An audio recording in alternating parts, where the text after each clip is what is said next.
সরকার আগামী ৫ বছরে ২০,০০০ কিলোমিটার নদী, জলাশয় ও খাল খননের উদ্যোগ নিয়েছে। এরই ধারাবাহিকতায় সুবাড্ডা খালের চলমান প্রকল্প বাস্তবায়ন হলে জলাবদ্ধতা নিরসন ও পরিবেশ রক্ষায় ইতিবাচক পরিবর্তন আসবে বলে আশা সংশ্লিষ্টদের। এরপর বাংলাদেশ গড়তে কঠিন চ্যালেঞ্জ গ্রহণ করে এগিয়ে যেতে হবে, এমন মন্তব্য করেছেন পানি সম্পদ মন্ত্রী শহীদ উদ্দিন চৌধুরী ইয়ানি।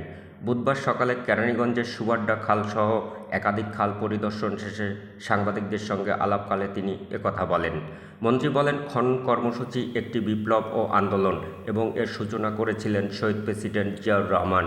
জনস্বার্থে জনগণের দাবির প্রতি সরকার বিশেষভাবে নজর দিচ্ছে বলেও জানান তিনি। পরিদর্শনকালে খালের বিভিন্ন স্থানে অবৈধ দখল, বাঁধ সৃষ্টি এবং বর্জ্য ফেলে দূষণের চিত্র তুলে ধরে মন্ত্রী বলেন, এসব অপসারণ না করলে প্রকল্পের পূর্ণ সফলতা পাওয়া সম্ভব হবে না। আলোচনা ও সহযোগিতার মাধ্যমে দখলমুক্ত করার উদ্যোগ নেওয়া হবে বলেও জানান তিনি। এ সময় পানি সম্পদ প্রতিমন্ত্রী ফরহাদ হোসেন আজাদ বলেন, প্রকল্পের সমস্যাগুলো চিহ্নিত করা হয়েছে, তবে নির্ধারিত সময়ের মধ্যে কাজ শেষ করতে জনপ্রতিনিধি ও স্থানীয়দের সহযোগিতা প্রয়োজন। এই মন্ত্রণালয়ের মাধ্যমে আমরা সমন্বয় করব এবং এলাকাবাসীর প্রয়োজনে আমরা খুব দ্রুত চেষ্টা করছি যে আমাদের মন্ত্রণালয়ের পাশাপাশি স্থানীয় সরকার মন্ত্রণালয়কে অ্যাড করে আমরা যেন পাশে ড্রেনের ব্যবস্থা বা সুয়ারেজ লাইনের ব্যবস্থাটা আমরা করে দিতে পারি। খুবই জনগুরুত্বপূর্ণ বিধায় আমরা আজকে সবাই এখানে এসেছি। আমাদের প্রাইম মিনিস্টার জনাব তারেক রহমান তিনি ইতিমধ্যে 180 দিনের যে প্রোগ্রাম, আমরা খুব দ্রুত সময়ের মধ্যে কিভাবে এগুলাকে আমরা দৃশ্যমান করব সেই দিকেও আমরা নজর দিয়েছি। খাল খনন কর্মসূচি এটা একটা বিপ্লব, একটা আন্দোলন।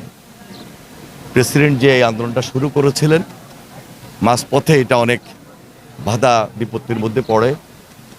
একটা স্বনির্ভর বাংলাদেশ গড়তে হলে আমাদেরকে এই কঠিন চ্যালেঞ্জ হাতে নিয়ে সামনে এগিয়ে যেতে হবে এবং এই কঠিন চ্যালেঞ্জটাকে আমরা ধারণ করি জনস্বার্থে, জনগণের প্রয়োজনে, জনদাবি, আমরা সেই দিকে বিশেষভাবে নজর দিয়েছি। আমাদের সরকার এই প্রথম পেজটা শেষ হওয়ার পাশাপাশি এখন থেকে আমরা শুরু করতে যাচ্ছি যে কীভাবে দ্বিতীয় ফেজ আমরা শুরু করব, তাহলে আমাদের জনসাধারণ প্রকৃত এবং সম্পূর্ণ যে সুবিধাটা পাবেন সেই দিকে আমাদের বিশেষ নজর দেওয়া। আজকে আমাদের প্রতিমন্ত্রী সাহেব উনি এসেছেন, আমাদের সচিব সাহেব এসেছেন, আমাদের এক্সপার্ট টিমের যারা রয়েছেন এই মন্ত্রণালয়ে তারা রয়েছেন এবং বিশেষ করে বাংলাদেশের সশস্ত্র বাহিনী ওনারাও আমাদের সঙ্গে সর্বাত্মক সহযোগিতা করে কাজ শুরু করেছেন। আমি সবাইকে আন্তরিকভাবে ধন্যবাদ জানাই এবং আমাদের এই অত্র এলাকার যারা জনসাধারণ রয়েছেন, উপকারভোগী, সুবিধাভোগী যারা রয়েছেন, আমি তাদেরকে বলবো এই প্রকল্পটি সম্পন্ন করতে গেলে আপনাদের বিশেষ সহযোগিতা প্রয়োজন। কারণ এখানে অনেক জায়গায় আপনারা লক্ষ্য করেছেন যে বাঁধ সৃষ্টি করা হয়েছে এবং বর্জ্য এমনভাবে ফেলা হয়েছে যে এখান থেকে যদি আমরা এগুলো দূর না করতে পারি তাহলে আমরা পুরো সুবিধাটা নিতে পারবো না।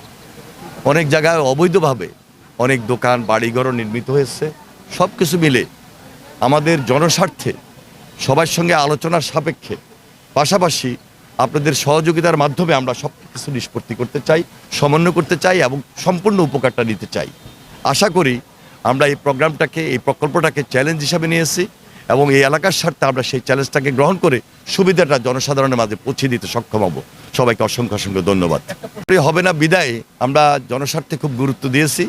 এই গুরুত্ব দেওয়ার মাধ্যমে জনগণের সুবিধা দৌড়গড়ে পৌঁছিয়ে দেওয়ার জন্য যা যা করণীয় দরকার সেই ব্যবস্থাটুকু, সেই উদ্যোগটুকু আমরা গ্রহণ করছি এবং করব। সুবাড্ডা খাল হচ্ছে জনগুরুত্বপূর্ণ খাল। এই খাল কয়েকবার করে সংস্কার করা হয়েছে 100 কোটি টাকা দিয়ে, কোনো সুফল আসে নাই।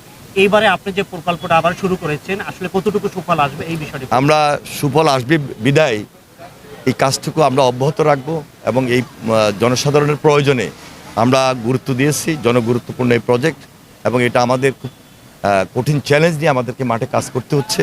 ইনশাআল্লাহ অদূর ভবিষ্যতে আমাদের যারা এখানে নির্বাচিত আছেন, আমাদের মাননীয় সংসদ সদস্য জনাব বাবু গর্ষচন্দ্র রায়, ওনার সঙ্গে আমার কথা হয়েছে, উনিও সার্বক্ষণিক সময় আপনাদের পাশে থেকে কাজগুলো করবেন এবং আমাদেরকে সমন্বয় করার ক্ষেত্রে যে সহযোগিতা দরকার সেই ব্যাপারে উনি নেতৃত্ব দেবেন ইনশাআল্লাহ। আমি সবাইকে আন্তরিকভাবে মোবারকবাদ জানাই এবং ধন্যবাদ জানাই।